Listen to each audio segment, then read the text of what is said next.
புது நம்பரா இருக்கு. யாரா இருக்கும்?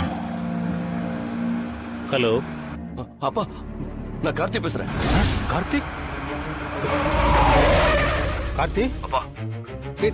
நீயா? ஆமாப்பா, நான் தான் பேசுறேன். என் குரலை கூட நீ மறந்துட்டீங்க. நீ ஜெயில தானடா இருந்த? நான் இப்ப தப்பிச்சிட்டேன். தப்பிச்சிட்டியா? ஐயோ ஆமாப்பா. ஏண்டா? என்னப்பா கேள்வி இது? எவனாவது ஜெயில இருக்க ஆசைப்படுவானா? என்ன ஜாமீன்ல எடுக்கிறேன்னு சொன்னீங்க. எடுப்பீங்கன்னு நானும் காத்துக்கிட்டு இருந்தேன். எடுக்கிற மாதிரி உங்களுக்கு அபிப்பிராயம் இல்ல போல இருக்கு. அதான் எனக்கு நானே விடுதலை கொடுத்துட்டு வெளியில வந்துட்டேன். டேய், அதெல்லாம் விளையாட்டா நினைக்காதடா. போலீஸ் உன்னை பிடிச்சாங்கன்னா உண்டு இல்லைன்னு பண்ணிடுவாங்கடா. கார்த்திக், நான் சொல்றத கேளு. நீ மறுபடியும் ஜெயிலுக்கு போயிடு.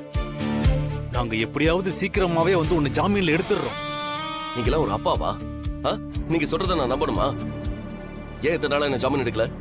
டேய், அது வந்து என்ன இழுன்னு இழுக்கிற? உன் புள்ள ஜெயில இருந்து தப்பிச்சிட்டேன்னு சொல்றேன்.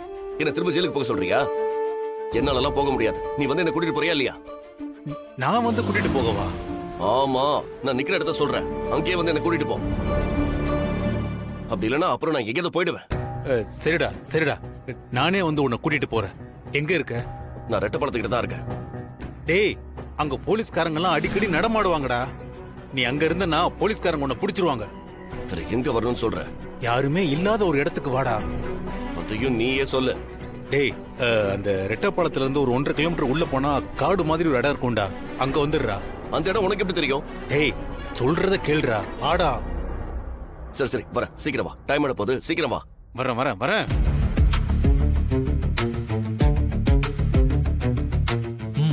சக்சஸ் மாயா. புள்ள பாசம் வேலை செய்யாம இருக்குமா? பேசினது பையன்னு நினைச்சு உடனடியா வரான். அவனை புடிச்சு விசாரிக்கிற விதமா விசாரிச்சு கதிர் எங்க இருக்கான்னு கண்டுபிடிச்சிடலாம்.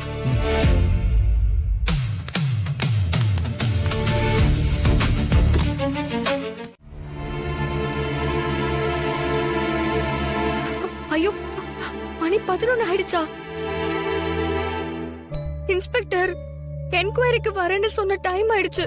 அவங்க வந்துட்டாங்கன்னா, அவங்க வரும்போது கதிர் இல்லனா பிரச்சனை ஆயிடுமே.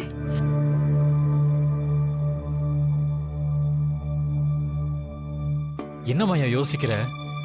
தனா ஃபீல் பண்ற மாதிரி இது போனாவோட பிளான் தான்.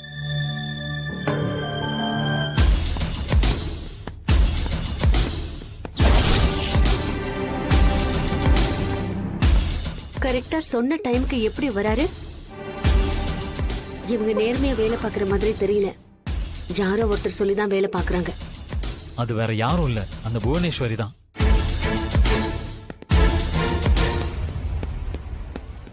இங்க யாரு கதிரு? கதிர் முக்கியமான வேலையா வெளியில போயிருக்காரு. இப்ப வந்துருவாரு sir. What nonsense is this? இந்த ஹோட்டல்ல பெரிய துப்பாக்கி சூடு நடந்திருக்கு. மக்கள் பயப்படுற அளவுக்கு உயிருக்கு பாதுகாப்பு இல்லாத ஒரு சம்பவம் நடந்திருக்கு. அதையும் தாண்டி இந்த ஹோட்டலை நடத்துறதுக்கு நாங்க சப்போர்ட் பண்ணிட்டு இருக்கோம். நாங்க சம்மன் அமிச்சா விசாரணைக்கு வரமாட்டாரா? அதை விட முக்கியமான வேலையா? இல்ல சார், நைட் ரொம்ப வேலை இருந்தது. ரொம்ப லேட்டா தான் போனாரு. இப்ப வந்துருவாரு சார். என்னமா ஸ்கூல் பிள்ளைங்க கதை சொல்ற மாதிரி சொல்லிட்டு இருக்கீங்க? 11 மணிக்கு விசாரணைன்னு தகவல் வந்ததா இல்லையா? அதோ உட்காருங்க, வந்துருவாரு. காஃபி ஏதாவது சாப்பிடுறீங்களா? மா, நாங்க விசாரணைக்கு வந்தோமா இல்ல காஃபி குடிக்க வந்தோமா? குற்றவாளியோட இடத்துல நாங்க சாப்பிட மாட்டோம். சார், அவர் பேர்ல ஒரு சம்மன் இருக்கு.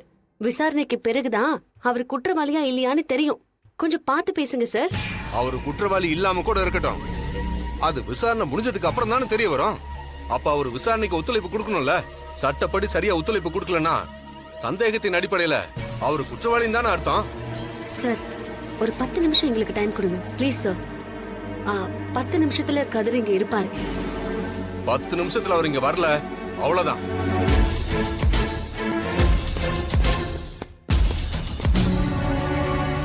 மாயா, கடவுளே. தனா, தனா, ஏன் அழற? இது புவனேஸ்வரி பிளான்னு நமக்கு தெரியுது. இந்த ஹோட்டலையும் கதிரையும் ஒரே நேரத்துல பழி வாங்கறதுக்காக தான் இவ்ளோ பெரிய பிளான போட்டிருக்கா. இந்த போலீஸ் கூட புவனேஸ்வரியோட ஆளா தான் இருப்பான்.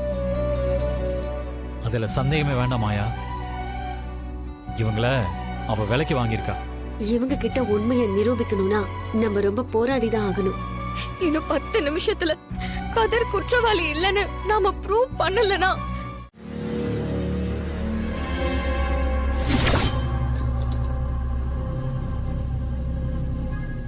அந்த ஹோட்டலை நடத்துறேன்னா அதுக்கு காரணமே நான் தான். ஏதோ பிச்சை போட்டேன், நீயும் ஹோட்டல்ல நடத்திக்கிட்டு இருக்க. உன்னை பயன்படுத்தி எனக்கும் ரகுராமுக்கு இருக்கிற பகையை தீர்த்துக்கலான்னு நான் பிளான் பண்ணா, நீ என்ன பயன்படுத்தி அவசர அவசரமா சம்பாதிச்சு அந்த வீட்டையே மீட்டுருவ போல இருக்கே. எப்படி என்னோட பிளான கரெக்டா சொல்ற? திமிர பாத்தியா வாசு? முதல்ல 5 லட்சம் கொடுத்த, அடுத்து 10 லட்சம், அதுவும் என் பணத்தையும் எனக்கு கொடுத்திருக்க. கொஞ்சம் விட்டா மொத்த பணத்தையும் செட்டில் பண்ணி டாக்குமெண்ட வாங்கி உங்க குடும்பத்தோட சந்தோஷமா இருப்பீங்க. நான் அதெல்லாம் பாத்துக்கிட்டு சும்மா இருப்பேன் நினைச்சியா? என்ன பார்த்தா பொறாமையா இருக்குல்ல? மேடம் மேடம் இவன் ரொம்ப பேசுறான் மேடம். அணைய போற விளக்குல்ல, அதான் பிரகாசமா எரியுது. பேசட்டும். நீ இல்ல, ரகுராமும் அவன் குடும்பத்துல இருக்கிற யாருமே சந்தோஷமா இருக்க நான் விட மாட்டேன். புவனேஸ்வரி, சின்ன நெருப்பா கையால அணைக்கலாம், நான் பெரிய நெருப்பு. ஜெயிக்கணும்னு வெறியோட அலையறவனுக்கு இந்த வாய்ப்பை கொடுத்ததே நீதான். ஆனா என் வெற்றியை நீ கொடுக்கல.